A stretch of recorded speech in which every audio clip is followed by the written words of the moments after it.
ito matigas. Kaya kung extensor yon, ang gagawin natin, flexion. Paragets nyo? Okay, sige. Joel.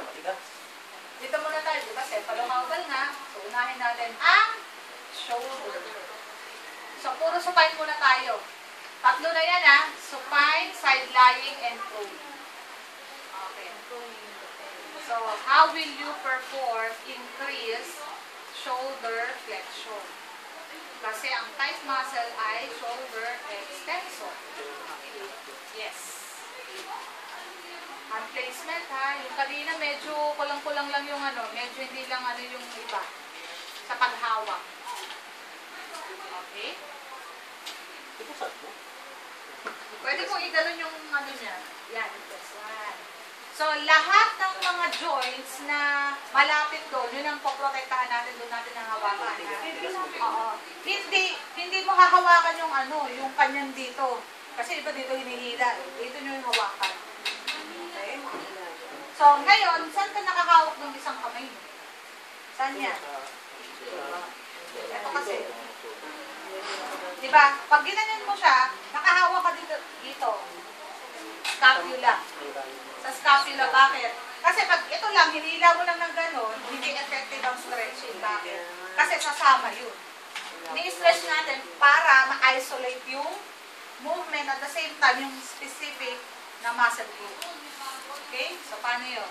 Hawak dito. Hindi lang basta nakahawak dito, pipigilan nyo, ha? Kasi yun. Yan. Okay? Huwag naman masyadong matuloy. Baka naman ma-exhaust ka ka. Okay?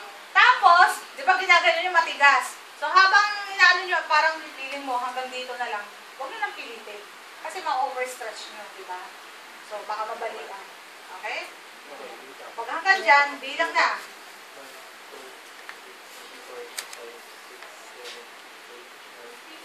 Okay. Tapos, release ng konti, again.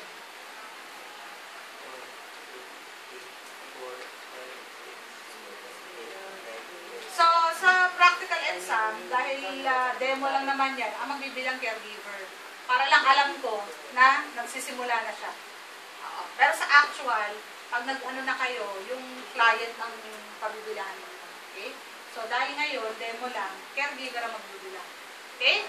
So, ano yun halimbawa, 10 reps na gano'n for 5 sets, halimbawa. Pero dahil ano lang naman tayo, tama na yung isang round. Hindi.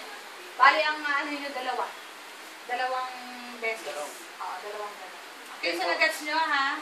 Yun yung ano, increase in shoulder flexion. So, next.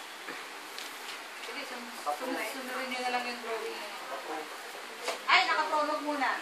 Yung mga lahat ng nakasupay muna. Okay, increase shoulder abduction. Okay, so same. Yan, tama. Okay, count. 1, 2, 3, 4, 5, 6, 7, 8, 9, 10. Okay, isang konti. Another. 1, 2, 3, 4, 5, 6, 7, 8, 9, 10. Okay, malapit dapat sa ano ha, sa bed. Yung kanina frontal pain nasa taas, diba? So, okay, tama yung ginawa niya. Next. Puro supine muna tayo hanggang pagpakaya. Internal rotation. Okay, shoulder. Internal rotation. Internal rotation.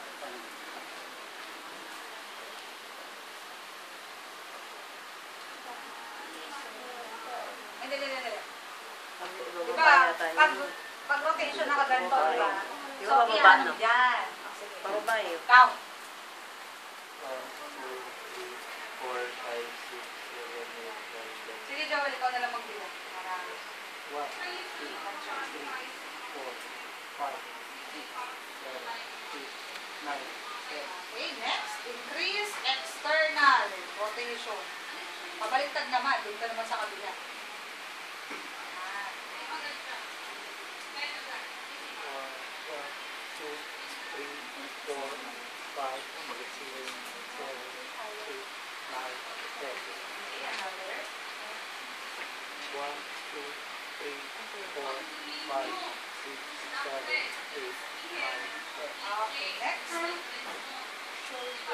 shoulder abduction. So, yan. Parehas lang yun ang posisyon nung ginawa nyo kanina sa class.